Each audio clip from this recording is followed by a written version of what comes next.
अस्सलाम वालेकुम। उम्मीद है आप सब दोस्त खैरियत से होंगे। मौसम बरसात जारी है और थोड़ी सी एहतियात की ज़रूरत है। कुछ क्लिप मैंने साल लगाए हैं और उसमें जो मैंने दिखाया कि ट्रे धोकर उसको मैंने विकॉनस की स्प्रे की है और जो अपने बर्ड्स हैं उनको मैंने कॉपस पाउडर लगाया है। और आप स्कैट भी लगा सकते हैं, वो भी मेरे पास है। स्कैट भी आप लगा सकते हैं, वो थोड़ी सी महंगी होती है। कॉपस पाउडर भी वही काम करता है। उससे जो उनके जो जरासीम वगैरह होते हैं, जो जुएँ वगैरह होती हैं या थोड़े बहुत और प्रॉब्लम्स होते हैं, वो काफ़ी सॉल्व हो जाते हैं बर्ड के लिए ना।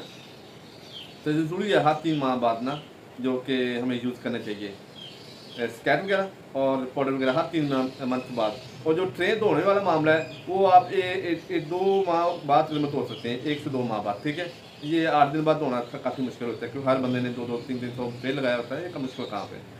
अच्छा, और उसके बाद आप सफाई का खास ख्याल रखें और वेंटिलेशन खुली हो और इंशाल्लाह तो ये टाइम पीरियड भी गुजर जाएगा।